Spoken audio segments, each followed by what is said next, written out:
Bonjour à toutes, bonjour à tous, bienvenue dans l'émission Comme toujours, une émission, vous le savez, qui est consacrée aux traditions, au savoir-faire d'hier et d'aujourd'hui, le patrimoine vivant, immatériel. Et aujourd'hui, mesdames et messieurs, nous allons faire savoir le savoir-faire de notre invitée Sophie Guichetot qui va nous parler décoration intérieure.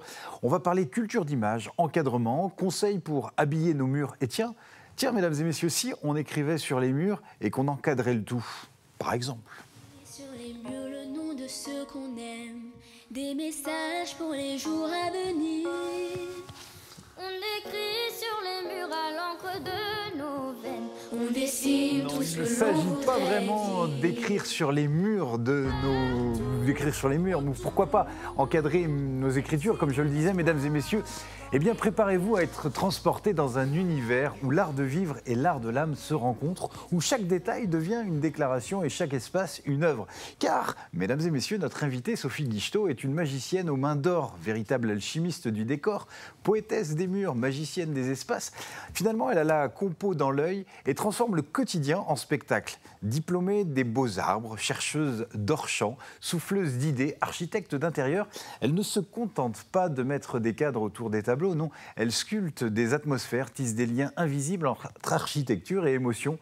Et finalement, elle voit ce que d'autres ignorent, l'harmonie cachée dans chaque recoin, la magie d'un simple meuble bien placé, la beauté d'un tableau qui prend vie. Vous avez finalement une vague idée pour votre terrain vague, vos murs, vos tableaux attendent une mise en scène. Alors n'hésitez pas, faites appel à notre invitée parce que, aussi à l'aise avec les crayons qu'avec les outils du menuisier, elle rabote, elle scie, elle ponce, elle taille des idées, le fruit de ses entrailles ébénistes. Poser des pieds à terre et des touches de ciel, qu'à cela ne tienne, Sophie réalise un petit décor d'intérieur avec palette de couleurs, tube de joie, de bonheur. Elle esquisse, elle ébauche, elle compose, elle nuance, elle estompe. Que l'on soit collectivité, particulier, on a l'embarras du soi en matière d'aménagement. Poser son chez-soi et trouver pied à terre qui nous sied bien. Comment concilier aménagement, environnement, comment agencer nos chez-soi chez nous, comment conjuguer moderne et ancien, esthétisme et pratique. Voilà autant de questions que nous allons poser à notre invitée. Bonjour. Bonjour, merci Bonjour. beaucoup. Ah ben, Sophie Guichetot, soyez la bienvenue. Merci, je suis très heureuse d'être ici parmi vous. Eh ben, nous, on est très heureux de vous recevoir. Vous allez nous encadrer, on en est certain. Quand vous voulez. Parce qu'avant de commencer cette discussion, permettez-moi de vous présenter nos deux architectes d'intérieur, aménageurs de bonheur, de bonne humeur, qu'on peut encadrer, nos deux Jean-Pierre. Bonjour les Jean-Pierre. Bonjour. Bonjour. Bonjour Jean-Pierre. C'est vrai que là, avec un petit cadre autour, vous seriez beau. Enfin, vous êtes C'est déjà vrai. beau, Ah, même oui. sans cadre. Donc, C'est gentil. c'est, C'est gentil. bah, vous avez vu, je suis gentil. Hein. Pour cette alors émission-là, c'est... Ça va, Jean-Pierre Pouvreau? Oui, bien, très bien, très bien. Alors, Très qu'est-ce que vous encadrez Mais comme... tout ce qui est encadré n'est pas perdu. Et donc, c'est du pain perdu ou de la brioche perdue. C'est une recette basique, simple, puisque plus c'est simple, plus c'est réalisable, sans se prendre la tête. Voilà, alors, et puis c'est économique. C'est vrai. Donc, en C'est sortie bon. de fête, et c'est très très bon. Très bon. Ouais, ouais. Et c'est une recette qu'on peut faire évoluer dans le temps, au niveau gastronomique, comme on veut. Une recette qui ne s'est pas perdue, que vous Qui ne allez s'est pas nous perdu, ramener. comme ce qui est encadré. Voilà, Voilà, rien exactement. ne se perd quand Exact- c'est encadré, c'est pas perdu. Exactement. C'est ça. Eh bien, il est en forme, notre Jean-Pierre. Jean-Pierre Bertrand, bonjour. Bonjour, bonjour, bonjour. Bonjour. Alors, vous nous encadrez quoi? Eh ben, Des moi, témoignages je vais vous faire entendre la preuve qu'autrefois, l'encadrement, c'était très rare, en fait. On encadrait ces défunts, surtout s'ils avaient été tués à la guerre, 14, 10, 70, et puis c'est tout. On ne touchait pas au mur. Pour plein de raisons, d'ailleurs, parce qu'on était souvent pas propriétaire de la maison. D'accord, ouais. Donc il faut penser à tout ça. Et puis la deuxième, parce que je me suis dit que c'était amusant, il y a une chanson ancienne Ouais. qui parle du portrait, D'accord. d'une époque où les galants qui partaient emmenaient le portrait de la bien-aimée. Ça rend le voyage plus agréable. Alors aujourd'hui, on l'a sur le...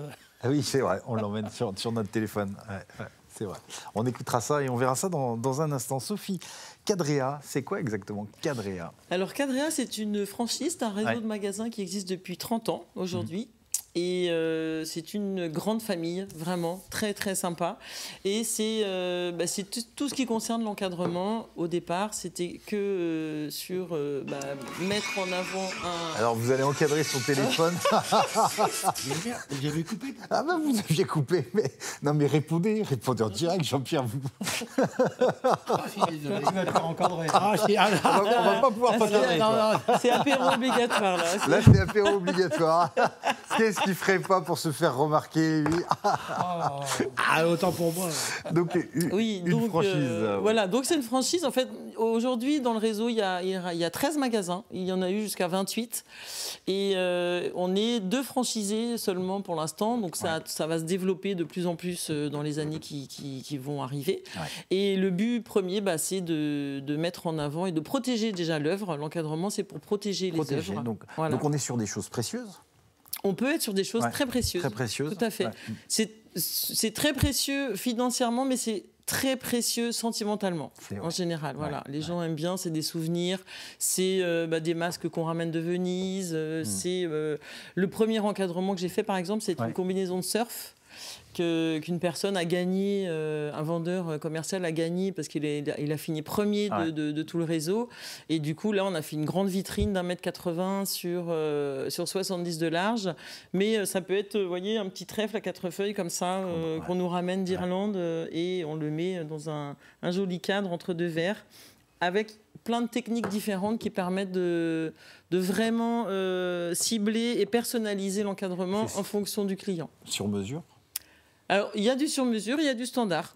Ça, c'est du standard, par exemple. Ça, c'est du standard. Voilà, ça, c'est du standard. C'est un petit cadre 10-15 dans lequel on a mis un petit passe-partout et un verre anti-UV, anti-reflet devant et un autre verre derrière, ce qu'on appelle un entre-deux verres. C'est-à-dire que le sujet est fixé entre les 2 verres et ça nous donne cette transparence qui est magnifique. Ça magnifie le sujet, le fait d'encadrer? Oui, parce que c'est tous les jours différent. Et puis, on vit un peu avec les souvenirs des gens, on rentre un peu dans la vie des gens. On encadre même des superbes toiles de peintres vendéens, comme Monsieur Ibert, celle qu'on voit là derrière vous. Et c'est génial parce qu'on ne fait jamais la même chose, en fait. Là, vous voyez le double disque de Jane Birkin et de Serge Gainsbourg. Que j'ai fait d'ailleurs à l'époque où Jane Birkin est décédée, en fait. Donc c'était une coïncidence assez incroyable. Et là, la cliente, elle voulait mettre en avant pour son époux. Et on a fait un entre-deux verres magnifique qui se voit des 2 côtés, en fait. Voilà. Donc c'est passionnant. C'est vraiment passionnant. On a énormément de baguettes. On doit avoir 850 baguettes différentes. Donc quand on parle de baguettes, on parle des angles de la baguette qu'on présente en magasin sur les murs. Et puis, on choisit la baguette en fonction du sujet. Donc, en général, on part du centre, on part du sujet et on va vers l'extérieur. Par exemple, ce petit cadre-là, c'est un tissu peint à la main en Inde qu'on m'a offert. Et j'ai voulu le mettre en avant et du coup j'ai mis un double biseau. Vous voyez l'entourage rose et l'entourage doré sont des biseaux. C'est un carton qui est assez épais, qui est coupé en biseau, qui est bombé de couleurs. Et après on remet un passe-partout dessus qui est le carton noir. Et puis on finit par le Ça apporte du relief? Ça apporte du relief, ça apporte de la profondeur. De la profondeur. Voilà, et ça permet aussi à ce que le sujet ne touche pas le verre. Ok. Parce que le risque de toucher le verre... Pour des tissus comme ça, c'est pas très très grave. Ça dépend comment est fait le tissu. S'il y a des peintures en relief dessus, on mettra un espace quand même. On peut mettre ce qu'on appelle des rehausses, en fait, qui nous permettent d'avoir un garder effet une distance. Voilà. Par contre, pour des photos, notamment si elles sont brillantes, en fait, c'est important de ne pas coller la photo au verre, parce que la photo, à un moment donné, va coller au verre. Et du coup, on sera obligé de changer et la photo et le verre. Du coup, le sujet prend une toute autre dimension quand il est encadré. Ah oui, l'avant-après, ça n'a rien à voir. Et alors, on a bien compris que derrière les objets, c'était des histoires. Donc finalement, on vous raconte des histoires aussi. On vous dit où on va le mettre, parce que forcément, là où le cadre va être positionné, j'imagine que vous vous conseillez selon la destination. Oui, c'est très important. Moi, je demande toujours un petit peu d'abord aux clients où ils veulent le mettre. Comment est la pièce, ce qu'ils ont comme mobilier, quelles sont les couleurs des murs, le sol, si c'est du parquet, du carrelage, etc. L'important, c'est quand même que l'encadrement aille avec l'œuvre. Ouais. Voilà. Ouais. Donc si en plus on peut le faire aller dans l'environnement, bah là C'est puissance 10. Voilà, Ouais, c'est parfait. On a bien fait notre travail. Ouais. Mais souvent les gens, parfois les gens ils veulent que ça aille avec le mobilier, mais du coup les couleurs sont pas forcément dans le sujet. Et en fait l'important c'est de mettre en avant le sujet, quoi. Et vous avez carte blanche ou alors vous dites parfois il y a vraiment, on veut que ça rentre dans le mobilier, il y a des choses un peu contraignantes? Après, nous, le client est roi, donc on s'adapte, tout à fait. Déjà, on lui demande si le client il a déjà des envies particulières, s'il a un budget, parce que c'est vrai que c'est quand même un budget aussi. Ça peut monter. Ah oui. Alors on peut faire du simple, parce qu'on a aussi 360 baguettes différentes qu'on a en standard, pardon. D'accord. On a 38 formats standards chez nous. Donc c'est quand même un panel qui est très large, avec plein de couleurs différentes, des dorures, des moulures, de l'argent, du bois, de la couleur. Donc là, on peut faire du standard à un prix raisonnable. Tous les cadres sont fabriqués en Bretagne ou à Strasbourg. D'accord. Donc on fait du français, c'est du vrai bois, c'est pas du vrai bois. Et vous composé. savez les essences des bois après Alors on a souvent du pin, on a de l'aïou, on a un peu de bois exotique, on a du chêne, beaucoup de chêne massif. D'accord. Voilà. Ouais. Et après, nous on reçoit les baguettes déjà assemblées en fait, comme ça. Et après moi je coupe le verre, je coupe les dos. Je coupe les passe-partout. En fonction des biseaux, des couleurs, on les fait faire en Bretagne ou pas, parce que c'est du temps. Et après, par contre, pour des très grands formats, j'assemble en magasin. J'ai une assembleuse qui me permet en fait d'agrafer les angles. Ouais. Donc ça, c'est important, parce que les très grands formats, on a beaucoup de demandes. C'est vrai? Oui, et les frais de port sont trop importants. Et il y a beaucoup de risques, en fait. Ça reste fragile aussi. Voilà, ça reste fragile et ça peut casser. Une baguette, souvent, là, par exemple, c'est un plaquage doré qui est dessus. Donc, si ça subit le moindre choc, ça peut être embêtant.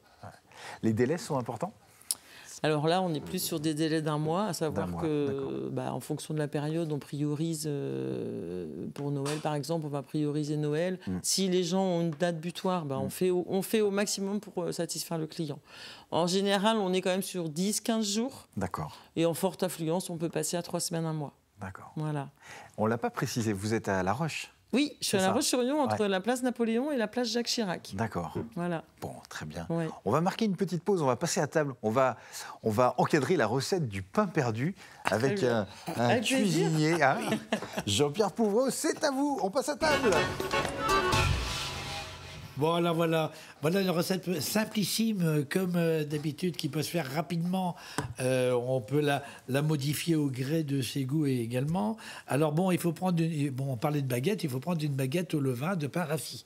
Voilà, c'est pas les mêmes baguettes que toi, tu vois, Sophie, mais c'est une baguette quand même, ou des restes de brioche qu'on a remangés, qui rassissent également. Voilà, on prend ce qu'on veut, du moment que ce soit bien rassis. Voilà. Alors donc, vous mélangez 3 œufs bio, des gros, ou 4 normaux. Voilà. Je préfère les gros, parce qu'il n'en faut pas beaucoup pour faire une douzaine.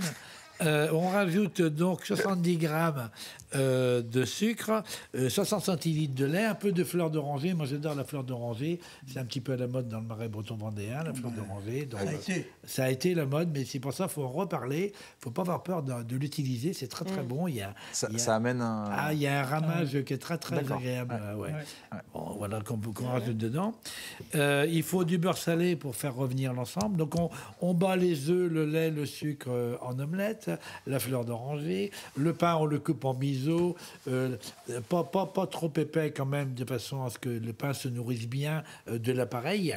On trempe dans l'appareil de lait et des œufs, on les goûte, on fait mousser le beurre à la poêle. Voilà, on fait cuire tout ça, on le dore à la poêle, on le retourne, et quand c'est bien croustillant, on le met sur une assiette. On a l'eau à la bouche. Ah ouais, alors ça peut être le pain ou la brioche. La brioche, c'est peut-être un peu meilleur, mais les deux sont bons. Les deux sont bons. Et après, vous pouvez rajouter éventuellement une mousse, une crème chantilly dessus, ou de la glace, ou ce qu'on veut. Un petit peu de sucre glace, suivant les goûts. Tout le monde n'aime pas sucré, alors ça, je laisse libre cours après ce que vous voulez agrémenter. Ça se mange chaud? On le mange chaud principalement. Principalement. Ouais. Autrement, le fait dire. Alors, on peut, il faut terminer le pain avec l'appareil et après, on peut le faire réchauffer au micro-ondes. Maintenant, ça se fait. Hein. Voilà, ça veut dire que ça peut être fait pour le lendemain, si on veut, ou pour le soir. On peut le garder un petit moment. Pas trop longtemps, mais voilà. Est-ce que c'est un plat qu'on retrouve en restaurant Est-ce que vous avez vu évoluer Est-ce que c'est quelque chose qui se présente depuis peu en restaurant La mode du pain perdu, elle est revenue avec la brioche perdue particulièrement. Le pain perdu, pas beaucoup, mais la brioche, c'est très goûteux. Et donc après, souvent, il y a une glace maison qui est rajoutée dessus. Ça se marie bien. Voilà, on peut rajouter de l'amande, des herbes de saison, on peut le faire évoluer au gré de ses fantaisies culinaires, de son inspiration. Il n'y a pas de limite dans la cuisine. Ça, c'est une recette de base. Et puis après, suivant les goûts, les couleurs, on peut mettre des amandes, on peut mettre... Il ne faut pas avoir peur de créer du chocolat. Du chocolat également en poudre dessus. Salé, non, pas salé. Ça donne envie, hein. Ah ouais, ça donne envie. Hein. Le chocolat, moi j'aime bien mettre du beurre salé dans le chocolat. Beurre salé et puis café. Alors les gens sont toujours surpris par le ramasse du chocolat. On marie souvent le chocolat chaud avec du café. Un café bien serré, et là, ça développe l'amertume du café, développe complètement le goût du chocolat, qui est naturellement légèrement amer, mais voilà. C'est un plaisir. Voilà. Vous en parlez avec plaisir, mais c'est un supplice de vous écouter tellement ça donne envie. Mais moi, ça me donne faim. Ça y est, j'ai l'eau. Puis je voyais votre voisin qui acquiesçait à chaque... Jean-Pierre Bertrand, vous êtes un gourmand, vous aimez bien le pain perdu. Je préfère la brioche. Vous préférez quand même, oui. Oui, voilà. Mais le pain perdu, c'est quelque chose que nos parents... Ma femme en fait aussi de temps en temps, mais plus la brioche, oui. On met plus de sucre avec le pain qu'avec la brioche. Et à une époque, dans les restaurants un peu guindés, c'était un dessert proposé. La brioche le vendait. Mode pain perdu, Et particulièrement avec du camok, par exemple, qui n'est qu'en indienne, à base de café. Donc le pain, la brioche perdue avec du camok, c'est fabuleux. Avec une glace café dessus, mais le mariage, il est... N'en jetez plus. Exceptionnel. N'en jetez plus. Merci beaucoup, Jean-Pierre. Merci. Sophie, comment on arrive à faire de l'encadrement ? Ça demande une formation ? Comment vous êtes arrivée à ce métier-là ? Alors, c'est quoi votre parcours ? Mon parcours est très atypique. J'ai fait pas mal de métiers différents. Et l'avant-dernier, on va dire, j'étais commerciale dans l'édition pour une maison de Nantes qui fabriquait de la papeterie fantasy en lien avec des artistes. D'accord. Et on distribuait également des reproductions d'œuvres d'art sous affiches et sous toile. Et donc, Cadrea faisait partie de mes clients. D'accord. C'est comme ça que vous avez rencontré. Voilà, tout à fait. Et je visitais les encadreurs. Et comme quand on est commercial, il faut surtout attendre que le client ait terminé. Du coup, moi, je regardais les baguettes, je trouvais ça très, très beau et très, très intriguant parce que c'est vrai qu'avec une œuvre de base qui peut être toute simple, on peut faire quelque chose de merveilleux. Et puis après, là où je travaillais, ça a été racheté par une autre entreprise, je ne suis pas restée, bref. Et on a décidé de travailler ensemble avec Cadrea. On a ouvert un petit magasin à La Tranche il y a 4 ans et demi. Parce que moi, j'habite sur La Tranche-sur-Mer. Et il y a 2 ans et demi, j'ai ouvert à La Roche parce que j'avais envie de me rapprocher de la ville et puis de développer un peu plus aussi au niveau des entreprises, des collectivités. Et du coup, j'ai trouvé ce magasin et j'ai été formée dans les magasins de La Rochelle et de Vannes. Quand vous dites collectivité, ça veut dire que la clientèle est très large. Très variée, du particulier. Ça peut être des collectivités qui vous font appel pour... Tout à fait. Le musée de La Roche-sur-Yon, par exemple, je travaille avec eux, la mairie, des associations, des communautés de communes. Après, ça peut être des médecins, des professions libérales, des entreprises... des associations. Il faut savoir qu'au magasin, on a une offre aussi pour tous les professionnels et les membres d'une association artistique. On offre 10% de remise sur tout ce qui est en magasin. Autant sur le sur-mesure que sur le standard. Et on a des offres promotionnelles dans l'année qui sont intéressantes et ça nous permet du coup de proposer des choses personnalisées et qu'on ne trouve pas ailleurs. Quelle qualité il faut pour exercer ce métier ? Il faut être à l'écoute, il faut s'adapter, il faut avoir un esprit créatif quand même. Et puis, t'es un peu manuel, là. Ouais.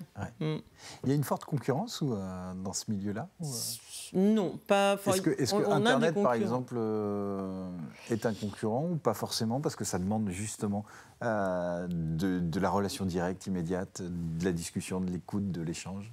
Alors, sur le standard, je dirais oui. Ouais. Mais sur le sur-mesure, c'est impossible c'est compliqué de faire un sur-mesure personnalisé. C'est comme si, en fait, on faisait un costume personnalisé.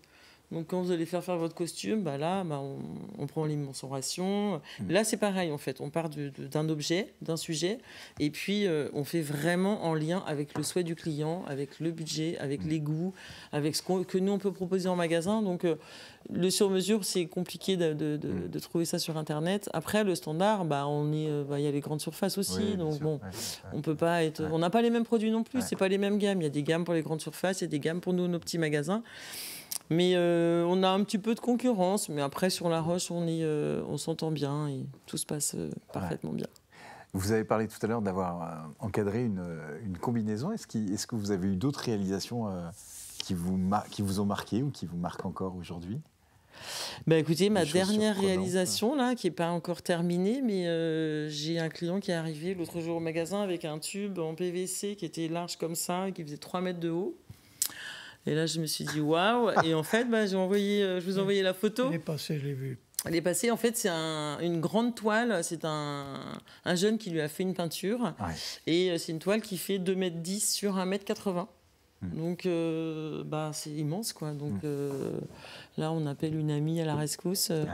Et il y a toujours des choses très, très atypiques, en fait. Les max, des petites fioles de parfum aussi. J'ai fait des vitrines, des petites fioles de parfum de collection. Ouais. Donc ça, c'est un travail qui demande beaucoup de travail en amont, beaucoup d'études en fait. Il y a beaucoup de calculs, comment positionner, comment fixer, parce qu'il faut que ça tienne dans le temps. Sûr, ouais. Et voilà, il y a franchement plein de choses. Ouais, encadrer, c'est protéger aussi? Encadrer, c'est protéger. C'est protéger par rapport au soleil, par exemple des photos, des... Par rapport au soleil, on a 2 verres. Là, j'ai emmené ce cadre pour vous montrer quand même, parce que ici, je ne sais pas si où est-ce qu'il faut que je me mette, mais là, je ne sais pas si vous voyez, en fait, il y a 2 types de verres. Je pense que ça se voit assez facilement. Je ne sais pas si à l'image on le voit, mais en tout cas, moi, je le vois. Ouais. Voilà, donc là, en fait, c'est... Voilà. En fait, en bas, vous avez un verre normal. D'accord. On trouve dans tous les cadres standards. Ouais. Et ensuite, ici, vous avez un verre qu'on appelle Clear Color. Ah, il y a un verre? Voilà. Ah, je pensais qu'il n'y en avait pas. C'est ça, il y a un verre. Et en fait, c'est un verre anti-UV. Ah, ouais. C'est bluffant. Oui. Ouais, vraiment. Oui, c'est fou. Hein. Ouais. Et c'est un verre traité anti-UV, anti-reflet à 70%. C'est pas encore le verre musée, parce qu'il existe le verre musée qui, lui, est traité à 99%, mais qui sort à des tarifs de fou. Et du coup, on ne le vend pas. Quoi. Mais il n'y a pas le vermicelle. Non, il n'y a pas le vermicelle, pas encore. Si, on peut peut-être encadrer le micelle. Oui, voilà. Encadrer le micelle, c'est pas possible. Mais après, vous voyez, là, on a un cadre avec 2 baguettes. Oui. Donc, ce qu'on appelle la Marie-Louise, c'est la double baguette qu'on vient mettre à l'intérieur. Les gens pensent souvent que la Marie-Louise, c'est le passe-partout. Oui. Voilà. Après, on comprend, c'est pas un souci. Mais... j'ai fait dernièrement un 5 baguettes, c'est-à-dire 5 baguettes différentes pour un jeune Vendéen qui a été champion du monde de vélo en Chine cet été. D'accord. Et du coup, sur son maillot, il avait un petit col avec les 5 couleurs là. Et il a voulu les voilà, sa maman m'a dit on pourrait pas faire avec les couleurs. J'ai dit très bien. Si, on va essayer. Tout est possible. Du coup, je crois que j'ai mis aussi la photo. Je crois que vous l'avez envoyée. Et on a fait 5 baguettes, donc c'est vraiment c'est excellent. Infini. Et ce verre, pour revenir au verre, donc il protège évidemment du soleil et des reflets. Ouais. Et c'est le même verre qui est utilisé en optique. Très bien. Voilà. Ah, oui, d'accord. Effectivement. C'est incroyable. C'est beau, hein? Ah oui, c'est incroyable. On va passer. Alors, c'est juste je vous en prie. Pour une question pratique. Ce verre-là, en fait, on n'utilise pas de produit à vitre dessus. Ah oui, faut pas pour parce que ça fait des traces. Okay. Et le problème, c'est que, ce qui est drôle, c'est quand on a ça chez nous, les gens ils viennent. Bah oui. Donc en fait, oui. Mais bon, ça se nettoie facilement avec un petit chiffon éventuellement humide. Mais c'est vrai qu'il faut aussi penser à l'entretien. C'est ça. On va passer de bouche à oreille avec Jean-Pierre Bertrand. Oui, j'ai prévenu que les discours autour de l'encadrement, autrefois, non. c'est vraiment un phénomène relativement récent dans le peuple. Dans le peuple, oui, Par parce que contre, les châteaux... dans la bourgeoisie, les notabilités, ils étaient environnés de cadres de toutes sortes, beaucoup de tableaux, etc. Et là, on a un témoignage d'une dame qui est née en 1922 et qui dépeint bien justement ce que j'avance. On écoute. Oui, est-ce qu'il y avait des choses qui décoraient les murs, des cadres ou sur le bord de la cheminée, il y avait quoi oui, sur la cheminée, il y avait un chapelet, toujours un chapelet, un grand chapelet qu'il y avait. Oui. Puis il y avait le crucifix, là, toujours aussi. Et puis autrement, il y avait des images de la Sainte Le chapelet, il était accroché en fait au mur au-dessus de la cheminée. Oui. Il y avait le crucifix posé sur la cheminée. Oui, sur la cheminée de la pièce principale. Oui. Parce que maintenant, son cadre, là, celui qui est de l'autre côté, il était dans la chambre, dans notre chambre, au camp couché, là, sur sa cheminée aussi. Il était encadré déjà. Il était encadré, oui, mais autrement, pas. La photo du grand-père, on avait la photo du grand-père, là, quand même. Oui.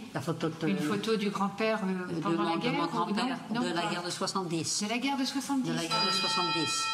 Et puis de mon oncle aussi, qui est décédé à la guerre de 14. Ah oui. On avait ces deux cadres-là. Là, oui, il n'y avait pas beaucoup de photos comme aujourd'hui. Oui, il n'y avait pas de photos, puis il n'y avait pas forcément non plus de place pour décorer.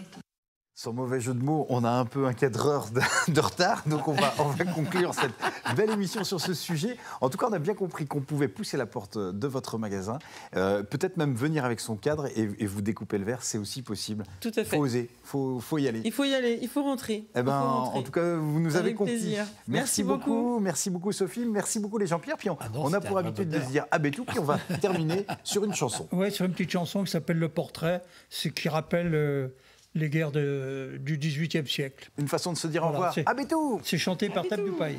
Tabdoupaï. J'ai fait